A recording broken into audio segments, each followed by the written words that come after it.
Alrighty class, listen up. Your final assignment, how your high school education changed you. You want me to talk about how my high school education changed me. But how could I, when I had the most abnormal high school experience there could be? My high school education changed me by not being the traditional high school experience and teaching me to play the hand I've been dealt. Plato once wrote about some cave everyone was trapped in until one is set free. You mean Plato's allegory of the cave? Then they see the world completely differently. If I had read it my freshman year, it would have gone in one ear and out the other. But now, freshman year 2019, another year of school, the cave I've been in most of my life, shackled to a desk, being taught things from teachers who molded me to think in a straight line. And as if adjusting to a new school wasn't hard enough, halfway through they tell us to go home because of some world shutdown. U.S. health authorities tonight say there's no doubt we'll see more of this. Americans sick with the coronavirus who need to be kept in isolation. The pandemic. While most people felt trapped in their homes, I finally felt free, unshackled. Leaving the school was like leaving the cave. It felt like a spiral at first. No schedule, no real discipline. And that's when I realized, in life, no one's gonna babysit you, tell you where to go and what to do. It was up to me to discipline myself. It was up to me to want to learn. To find who you truly are, you have to peel back those layers and break down those walls. And man, did I break. I think it was her English summer assignment. She worked hours each week on that assignment.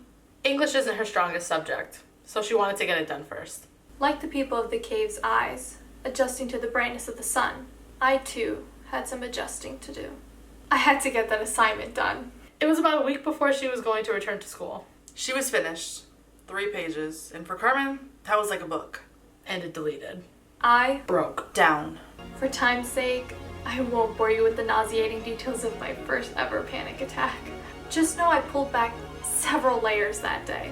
And I learned that school put so much pressure on me that I couldn't handle one assignment deleting. My sisters calmed me through it and pushed me to get back up and do what needed to be done. Rewrite it, and I did. It was a tough lesson to learn, but it taught me that life goes on, even when your world crashes. It's up to you to figure out how long it's worth dwelling over. Being home and taking online classes was actually eye-opening. It taught me that sitting in a physical classroom is not the only way to get an education. It also made me realize that there are alternative lifestyles versus the traditional ones we're taught.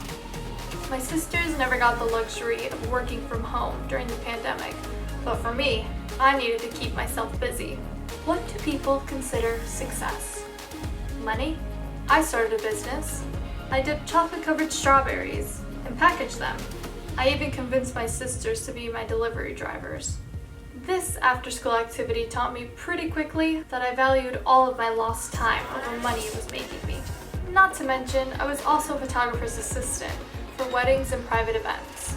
My time was slipping away faster than I could fathom. Having those commitments alongside school felt like 3 part-time jobs. Yes, I was getting an education. Yes, I was making money. But why wasn't I happy?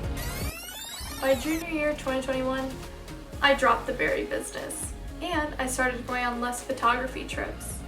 But I also found myself dabbling in an old passion, our YouTube channel. My sisters and I had started a YouTube channel years before the pandemic, but once the pandemic hit, all of our video work came to a halt. We quickly picked that back up, and I realized that's the happiest I've ever been. To some, it may sound absurd, the same way it sounded to the people in the cave when the Wanderer returned, but it's my truth. And instead of being ridiculed for it or manipulated onto a different path, I'm going to pursue it. And the beauty of being a senior in high school is that there are many paths laid out in front of me, and I'm the one who truly gets to decide.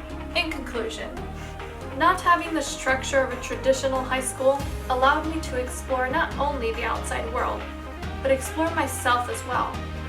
It has opened my eyes to what lies beyond high school, and even through the doubts of my peers and educators, I've never felt more ready to take that leap. That leap is the YouTube channel, so if you could subscribe, thanks!